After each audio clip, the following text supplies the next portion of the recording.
Pathrala police ਵੱਲੋਂ ਕਰੋੜਾਂ ਦੀ heroin ਸਮੇਤ ਤਿੰਨ ਨੂੰ ਕੀਤਾ ਗਿਆ ਗ੍ਰਿਫਤਾਰ। ਅੱਜ ਬਠਿੰਡਾ ਦੇ ਐਸਐਸਪੀ ਨੇ ਕੀਤੇ ਹੋਰ ਵੱਡੇ ਖੁਲਾਸੇ। ਕਿੱਥੋਂ ਲੈ ਕੇ ਆਉਂਦੇ ਸਨ ਤੇ ਕਿੱਥੇ ਆ ਕੇ ਵੇਚਦੇ ਸਨ, ਇਹ ਸਾਰੀ ਜਾਣਕਾਰੀ ਦਿੱਤੀ। ਅੱਜ ਬਠਿੰਡਾ ਦੇ ਐਸਐਸਪੀ ਵੱਲੋਂ ਵੱਡੇ ਖੁਲਾਸੇ ਕੀਤੇ ਨੇ। ਕਰੋੜਾਂ ਦੀ ਹੈਰੋਇਨ ਸਮੇਤ ਤਿੰਨ ਗ੍ਰਿਫਤਾਰ ਕੀਤੇ ਨੇ।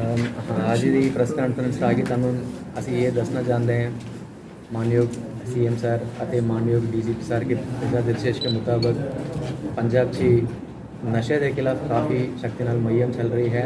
ਉਸ ਮੁਹਿੰਮ ਦੇ ਲੜੀ ਦੇ ਵਿੱਚ ਹੀ ਸਾਡੇ ਜ਼ਿਲ੍ਹਾ ਬਠਿੰਡਾ ਦੇ ਸੰਗਤ ਪੁਲਿਸ ਨੂੰ ਬੜੀ ਅੱਛੀ ਕਾਮਯਾਬੀ ਮਿਲੀ ਹੈ। संगत पुलिस ने 3 किलो हेरोइन बरामद किए ने और 3 दोषी इन्होंने गिरफ्तार किए ने। आज असी दोषी को कोर्ट में पेश कराएंगे और रिमांड लावेंगे, फर्दर पूछताछ कराएंगे। फिलहाल प्रिलिमिनरी इन्फॉर्मेशन के मुताबिक ये तीनों मुंडे बकरी बकरी जिला का जगह पे है। इन्होंने इतने इकट्ठे होकर आगे जैसलमेर गए हैं। उत्ते किसी और बंदे ने इन्हों ये जड़ा कंसाइनमेंट पैक दिता, ये उत्तों लेके वापस आ रहे थे। हरियाणा बार्डर टप के जो पंजाब से एंटर करने लगे, साढ़े नाका उत्ते इंटरस्टेट बार्डर सी शक्की वाला चीची गाड़ी रुकया गया, ये साढ़े काबू में आ गया है। और 3 किलो हेरोइन बरामद हुए ने। तीनों दोषी गिरफ्तार हुए ने। एक दोषी जम्मू कश्मीर का रहने वाला साहिल मट्टू, दूसरा अश्विनी कुमार होशियारपुर का मैतियाना का रहने वाले हैं, और एक तीसरा अजय बीर तरन का रहने वाले हैं। इन तीनों के खिलाफ लड़ाई झगड़ा का एनडीपीएस का केस रजिस्टर्ड ने। और ये तीनों को आपस में कोऑर्डिनेट करके पीछे से ये जो प्लान चला रहा है, ये जो स्मगलिंग कर रहा है, वो मेन बंदा काला फ्लाई सतेंद्र कहता है। वो होशियारपुर का नंबर 1 क्रिमिनल है। वो फिलहाल तरन दे गोविंदवाल साहिब के जेल विच है वो। और उन्होंने आगे एक बंदे ने खड़ा किया, वो बंदे रागी ये सारे आपस के इन्होंने ताल्लुकात करा के वो कोऑर्डिनेट करता है। इतने जाना, इतने रुकना, इन्होंने मिलना नहीं मिलना, वो सारे फिर करके कोऑर्डिनेट करके काम करवाता है। और ये मुंडिया सारे ने इन्होंने ये क्या है, तुम ये काम करवा दो, सानू असी पैसा देवांगे। इसी लालची इन्होंने मोटिवेट किया। ये मुंडे सारे इकट्ठे हुए हैं। फिर फर्दर ये जैसलमेर गए ने, उत्ते ही फिर ये माल लेके वापस आ रहे थे, फिर साढ़े काबू आ गए।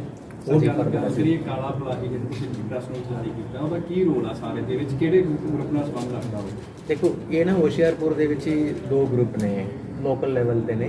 वो एक काला फलाई ग्रुप है, एक बिन्नी गुजर ग्रुप है। बेसिकली वो इन दोनों का आपस में पुराना टाइम के पीछे लड़ाई चल रहा है। और मैं काफ़ी टाइम के पहले भी होशियारपुर में रहे हैं। उस टाइम का भी ये काला फलाई होशियारपुर जेल सीगा। ये थोड़ा से ਉਹਦੇ खिलाफ घट्टो घट्ट 15-20 परचा दर्ज ने। काला फलाई के खिलाफ लड़ाई झगड़ा का, आर्म्स एक्ट का और बाकी काफ़ी परचा दर्ज ने। बाकी हूँ ये सारे मामला तफ्तीश के दौरान सामने लेवांगे। ऐसे एसएसपी साहब पिछले से सप्लाई करते सी माल पंजाब तो देखो ये इन्होंने डिलीवरी कितने करना की करना, वो हाले जड़े बंदे पकड़े हैं इन्होंने भी नहीं पता, क्योंकि जो पीछे से कोऑर्डिनेट करना था उन्होंने हाले एंड तक दसिया नहीं कितने डिलीवरी होना है। बट बीच में हमारा काबू में आ गया, असी काबू कर लिया इन्होंने। कितनी की एज है? ये करीब 24 साल के 25 साल के मुंडे ने 2 है, और थोड़ा से फिर मिडिल एज का बंदा है जी। ये सारे दिहाड़ी का काम करता है, कोई वेटर का काम करता है, कोई सिक्योरिटी गार्ड का काम करता है जी। सर इस तो अलावा कोई और भी बरामद है इन्होंने? इन्होंने मोबाइल फोन असी कब्जा से ले हैं, तफ्तीश असी अमल से लिया जा रहे हैं। बाकी एक गड्डी है, जिस गाड़ी से आया स्कॉर्पियो गाड़ी, वो असी रिकवर कर लिया करके वो भी असी वेरीफाई कर रहे हैं। वो गाड़ी का रोल क्या है, कौन है, असी वेरीफाई कर रहे हैं। दिनों दिन बढ़ रहे हैं जी, ये क्यों बढ़ रहा है नशा? नशा दिनों दिन बढ़ रहा है सर, देखो क्यों नहीं पुलिस बड़ी भी जाती है पुलिस। देखो ये सारे ना एक साइकिल चलता रहता है। साढ़े मेन काम है, फोकस है साइकिल को असी ब्रेक करना चाहते हैं। असी सप्लाई चेन को कंट्रोल करना चाहते हैं। जो सप्लाई चेन जो कमर्शियल मात्रा पकड़ हो जाता तभी ब्रेक हो जाता है। अदरवाइज छोटी छोटी रिकवरी में सानू भी काम करना पैंदा है। कितों आंदा है वो साइकिल तक आगे जाना पैंदा है। सो साढ़े कोशिश यही है कमर्शियल बल्क में केस रिकवर हो जाए, मतलब रजिस्टर हो जाए, पढ़ो तभी अपना सप्लाई चेन को हम ब्रेक कर सकते हैं। सर जी टीम ने वधिया फड़िया उन्होंने समान तो डेफिनेटली असी सम्मान कराएंगे। मैं मानयोग सीनियर ऑफिसर नाल भी मेरे गल हुई सी, असी डेफिनेटली इन्होंने लोडिंग का सम्मान असी कराएंगे। किन्ने टीम से आगे बंदे समान तो भेजने लिस्ट है? अभी फिलहाल मेन हमारा 4 ऑफिसर्स ने, और इसके अलावा तफ्तीश कुछ ये काफ़ी लेवल पे डिटेल नाल तफ्तीश करने वाली मसला है। सो काफ़ी ऑफिसर इसमें इन्वॉल्व होंगे। ਤਫਤੀਸ਼ ਸਾਰੇ ਕੰਪਲੀਟ ਹੋਣੇ ਕੇ ਬਾਅਦ ਅਸੀਂ ਕਰਾਂਗੇ। ਸਰ ਇਹਨਾਂ ਦੀ ਫੈਮਿਲੀ बैकग्राउंड की है ਤੇ ਕਿੰਨੇ ਕੁ पढ़े लिखे हैं? देखो साहिल मट्टू तो बिल्कुल अनपढ़ का टाइप का बंदा है, कट किस्म का है, जो उन्होंने कोई फैमिली उसकी कोई संगा नहीं है, जम्मू में रहने वाला है। वो कभी होशियारपुर ਦੇ ਵਿੱਚ एक प्राइवेट हॉस्पिटल ਦੇ सफाई सेवक ਦੀ काम ਕੀਤਾ पहले। और दूसरा अजय वीर है, तरन तारण का रहने वाला है, वो दिहाड़ी का काम करता है वो तरन तारण ਦੇ ਵਿੱਚ। और दूसरा अश्विनी कपूर है, जो अश्विनी कुमार। मैं इसी स्टेज में मैं थोड़े नाल सांझे नहीं करना चाहते क्योंकि साढ़े ऑपरेशन ऑलरेडी शुरू हो चुका है, बट साढ़े को लीड है ही नहीं उसके बारे में, क्लीयर कट इन्फॉर्मेशन है साढ़े को। वो असी जल्द तो जल्दी उन्होंने भी सारे डिटेल कराएंगे। और सानू और भी कुछ बंदे लोकल नहीं है, मतलब जो अपने पंजाबी लड़के हैं और राजस्थान के साढ़े वांटेड ने टीम ने, सो असी वर्कआउट कर रहे हैं। वर्कआउट करके फिर आप दसेंगे, बट डेफिनेटली ये पीछे कोई विदेशी का कंपोनेंट है, वो कोऑर्डिनेट करता है। ਇੱਕ ਚੀਜ਼ ਹੋਰ ਸਾਹਮਣੇ ਆਈ ਸੀ ਸਰ ਵੀ ਜਿਹੜੀ ਲੋਕੇਸ਼ਨ ਹੈ ਇਹਨਾਂ ਨੂੰ ਦੱਸੀ ਨਹੀਂ ਗਈ ਸੀ। ਉਹ ਕਹਿੰਦੇ ਵੀ ਜਦੋਂ ਪੰਜਾਬ 'ਚ ਤੁਸੀਂ ਡਿਲੀਵਰੀ ਦੇਣੀ ਹੈ ਉਦੋਂ ਲੋਕੇਸ਼ਨ ਦੱਸਣੀ ਸੀਗੀ। बिल्कुल, क्योंकि जड़े उन्होंने लेके आया है, इन्होंने बठिंडा तो एंटर तो करनी है, आगे इन्होंने कितने जाना की रिकवर करना, कितने डिलीवरी करना इन्होंने भी नहीं पता।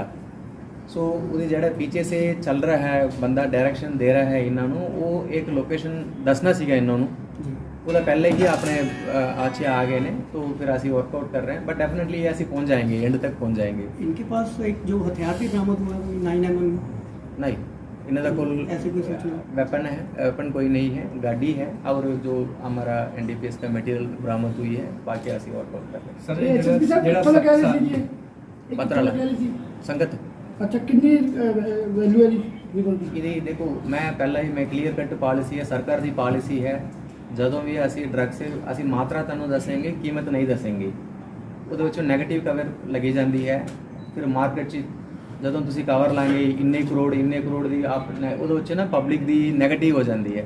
ਆਪਾਂ ਸਾਰੇ ਜ਼ਿੰਮੇਵਾਰੀ ਬੰਦਾ ਹੈ, ਪੋਜ਼ਿਟਿਵ ਸੋਚ ਕੇ ਰੱਖਣਾ ਹੁੰਦਾ ਹੈ। ਅਸੀਂ ਤੁਹਾਨੂੰ ਦੱਸ ਦਿੱਤਾ 3 ਕਿਲੋ ਹੈਰਾਇਨ ਰਿਕਵਰੀ ਹੋਈ ਹੈ, ਮੈਂ ਕਿਸੇ ਕੀਮਤ ਮੈਂ ਤੁਹਾਨੂੰ ਨਹੀਂ ਦੱਸ ਪਾਉਂਦਾ। ਸਰ ਉਹ ਜਿਹੜਾ ਸਾਹਿਲ ਮੱਟੂ ਹੈ ਜਿਹੜਾ ਹੈਗਾ, ਇਹਦੇ ਬੜਾ ਜਿਹੜਾ 307 ਹੈ ਆਰਮਸ ਐਕਟ ਦੇ ਪਰਚੇ ਨੇ, ਕੀ ਕ੍ਰਿਮੀਨਲ ਗੈਂਗਸਟਰ टाइप बंदा है या किस तरह है? नहीं, देखो इधर पूछगिछ के दौरान जो पता लगा, फिलहाल इतनी बड़ी गैंगस्टर कैटेगरी की नहीं है, बट ये जो होशियारपुर में इन्हें लड़ाई हुई सी, नंगल शहीदा पिंडी की लड़ाई हुई है सदर एरिया में, पूरी दोस्त की लड़ाई ऑन करके ये भी उत्ते जाके दोस्त को सपोर्ट करने के लिए शामिल हुए ने, लड़ाई हुई है उत्ते। और जब ये गिरफ्तारी होया पठानकोट में गिरफ्तारी होया, उस टाइम का ये को असला भी सीगा। और ये हुण धीरे धीरे जेल च जो है ये काला फ्लाई के नाल साहिल मट्टू संपर्क हुए ने। वाकया जो काला फ्लाई है वो गैंगस्टर किस्म का बंदा है, क्रिमिनल है, वो होशियारपुर च नंबर 1 क्रिमिनल का, वो काफ़ी देर से जेल है। इवन मेरा टाइम का भी जो मैं होशियारपुर रहे हैं उत्ते भी काला फ्लाई उस टाइम पे मेरा होशियारपुर जेल सी उस टाइम का भी। ਇਹ ਸਰ ਤਿੰਨੇ ਵੱਖ-ਵੱਖ ਜਿਹੜੇ ਹੈਗੇ ਆ ਆਪਾਂ ਕਹਿੰਦੇ ਏਰੀਏ ਦੇ ਨੇ, ਕਿਸ ਤਰ੍ਹਾਂ ਸੰਪਰਕ ਹੋਇਆ? ਇਹਦੇ पीछे बड़ी अच्छी इन्हें दी गेम प्लान है। तो एक ही बंदा कोऑर्डिनेट करता काला फ्लाई के बिगा पर, जो इन्होंने पहले भी किया सी, एक बंदा बाहर से कोऑर्डिनेट कर रहा है, वो काला फ्लाई का दोस्त है। उसकी शॉर्ट नेम हमें पता है और थोड़ा सी डिटेल आ जाएगी पूरी, असी वर्कआउट कर रहे हैं। वो बंदा कल्ले कल्ले इन्हें दी आपस च तुसी इन्ने बजे इतने जाना, इन्होंने मिलना, इतने रुकना, आ फलाना गड्डी आओगी, तुसी आगे उत्ते जाना, उत्ते जाके रुकना, रात में इधर रहना है, फर्दर अगले दिन का ये करके लेके आना है, ये सारे कोऑर्डिनेट वही करता है बंदा, वो आपस में कोऑर्डिनेट करता है। फिलहाल जो 3 दोषी आप फड़े हैं इसी ऑपरेशन के दौरान, ये तीनों कटे हुए हैं। ਇਹ ਪਹਿਲਾਂ ਕੋਈ ये पहला अपने अपने काम चाहिए, अपने अपने एरिया चाहिए। ਐਸਐਸਪੀ ਸਾਹਿਬ ਇਹਦੇ ਚ ਜਿਹੜੇ ਮੋਬਾਈਲ ਹੈ 2 ਰਿਕਵਰ ਹੈ ਜਾਂ 3? देखो मोबाइल फिलहाल सारे दे रिकवरी हुई है अपने, ठीक है, वो फर्दर जांच में चल रही है, वो थोड़े नाल असी शेयर नहीं कर सकते, इन्वेस्टिगेशन पार्ट है। सर जी इसको संगत पुलिस को जो इसकी इन्फॉर्मेशन मिली रूटीन चेकिंग के अंदर है या इनको किसी देखो सूचना सारे किसी ने दी थी? चेकिंग नाकाबंदी के दौरान, चेकिंग के दौरान शक की हालत में ये गाड़ी रुकने की वजह से हमने चेक की थी, हमने काबू किया है, तलाशी लिया है, पर फर्दर थोड़े सामने आ ਸਰ ਇਹ गए। ਜਿਹੜੀ ਹੈਵੀ ਰਿਕਵਰੀ ਹੋਈ ਹੈ ਬਠਿੰਡੇ ਸਭ ਤੋਂ ਪਹਿਲੀ ਹੈਗੀ ਹੈ, ਇਹ ਜਿਹੜੇ ਜਿੰਨੇ ਵੀ ਪੁਲਿਸ ਵਧੀਆ ਡਿਊਟੀ ਕੀਤੀ ਉਹਨਾਂ ਨੂੰ ਡੀਜੀਪੀ ਸਾਹਿਬ ਨੂੰ ਪ੍ਰਸ਼ੰਸਾ तो ਪੱਤਰ सभी को मैं सीनियर ऑफिसर नाल भी मेरा गल हुई सी, जिन्हें भी मुलाजम जो चंगा काम किए ने, और इस केस को फर्दर इन्वेस्टिगेशन लॉजिकल तक कंक्लूड कराएंगे, सारे उन्हें असी प्रॉपर रिवार्ड कराएंगे। ਸਰ ਦੋਸ਼ੀਆਂ ਤੇ ਕਿਸ ਤਰ੍ਹਾਂ ਦੀ ਕਾਰਵਾਈ ਕੀਤੀ ਜਾ ਰਹੀ ਹੈ? अभी तो अरेस्ट हो गए ने और आज कोर्ट से पेश कराएंगे, करके रिमांड लगा के फर्दर पूछगिछ कराएंगे। ठीक है, ਕਿੰਨੇ ਪੁਰਾਣੇ ਬੰਦੇ एज कितनी है सर इनकी? कोई लड़का 24 साल का है, कोई लड़का 26 साल का है, मतलब मीडियम इंगेज ग्रुप का ही है। ज़्यादा भी एक चों बंदा दिहाड़ी का काम करता है, साहिल मट्टू तो बिल्कुल कोई काम ही नहीं करता है, और दूसरा अश्विनी है, कभी कभी होटल 'ਚ कोई वेटर का फंक्शन 'ਚ शादी वाला तो वेटर का काम करता है। ਸਰ ਕਿਤੇ ਫਿਰ ਇਹ ਤਾਂ ਨਹੀਂ ਜਿਸ ਤਰ੍ਹਾਂ ਤੁਸੀਂ ਦੱਸਦੇ ਹੋ ਵੀ ਇਹ ਸਾਰੇ ਪੂਅਰ ਫੈਮਿਲੀਜ਼ ਨਾਲ ਬਿਲੋਂਗ ਕਰਦੇ ਨੇ ਵੀ ਪੈਸਿਆਂ ਦੇ ਲਾਲਚ 'ਚ ਇਹ ਸਾਰਾ ਕਰ देखो वो भी है, जड़ा बंदा पीछे से इन्होंने आपस में तालुकात कराया, इन्होंने प्लान बनाया, उन्होंने इन्होंने एक अमाउंट दसिया तुसी ये काम करके दिओ, ये कंसाइनमेंट आगे लेके आओ, डिलीवरी करना ਆਪਾਂ ਅਸੀਂ ਤੁਹਾਨੂੰ इन्होंने इन्ने पैसा देवांगे जी। ਕੁਝ ਸਾਹਮਣੇ ਆਇਆ ਵੀ ਕਿੰਨੇ ਪੈਸੇ ਦਿੱਤੇ ਜਾਣੇ ਸੀ ਡਿਲੀਵਰੀ ਉਹਦੀ ਹਾਲੇ ਮੈਂ ਤੁਹਾਡੇ ਨਾਲ ਸ਼ੇਅਰ ਨਹੀਂ ਕਰਨਾ ਚਾਹੁੰਦੇ, ਬਟ ਇਹਨਾਂ ਨੇ ਗੱਲਬਾਤ ਹੋਈ ਹੈ, ਪੈਸਾ ਵੀ ਐਕਸਚੇਂਜ ਹੋਣਾ ਸੀਗੀ, ਹਾਲੇ ਨਹੀਂ ਹੋਇਆ। ਸਰ ਕੋਈ ਨਸ਼ਾ ਪੱਤਾ ਵੀ ਕਰਦੇ ਸੀ? ਇੱਕ ਮੁੰਡਾ ਕਰਦਾ ਸੀਗਾ, ਬਾਕੀ ਦੋਨੋਂ ओनली ये ये काम। सर पहली से ये नहीं हैवी डिलीवरी की बेस्ट पहले लेके आया जी। देखो ये तीनों लड़के आपस में पहली बार कोऑर्डिनेट हुए हैं, अच्छा ठीक है, बट ਇਹਦੇ 'ਚ ਇੱਕ ਲੜਕਾ ਜਿਹੜਾ ਅਜੇ ਵੀ ਰਿਹਾ ਤਰਨਤਾਰਨ ਦੇ ਵਿੱਚ ਹੀ 2 ਪਰਚੇ ਉਹਦੇ ਖਿਲਾਫ ਐਨਡੀਪੀਐਸ ਤੇ ਉਹਨਾਂ ਨੇ ਤਰਨਤਾਰਨ ਦੇ ਵਿੱਚ ਇੱਕ ਕੇਸ ਦੇ ਵਿੱਚ 50 ਗ੍ਰਾਮ, ਇੱਕ ਦੇ ਕੇਸ ਦੇ ਵਿੱਚ 15 ਗ੍ਰਾਮ ਸੇ ਫੜਵਾਏ ਨੇ। ਉਹ ਪਹਿਲੀ ਵਾਰ ਇਹ ਹੈਵੀ ਮਾਤਰਾ ਬੜੀ ਮਾਤਰਾ ਦੇ ਵਿੱਚ ਇਹ ਟਰਾਂਸਪੋਰਟ ਕੀਤਾ ਗਿਆ। Sir last question please, sorry, ਇਸ ਤੋਂ ਅਲੱਗ ਮਾਮਲੇ ਨਾਲ ਹੈ, ਨਖਾਣਾ ਪੁਲਿਸ ਦੇ ਹੋਮਗਾਰਡ ਤੋਂ ਇੱਕ 47 ਮਿਲੀ ਸੀ ਘਰ ਦੇ ਟਾਈਮ, ਇੱਕੋ ਦੀ ਕਾਰ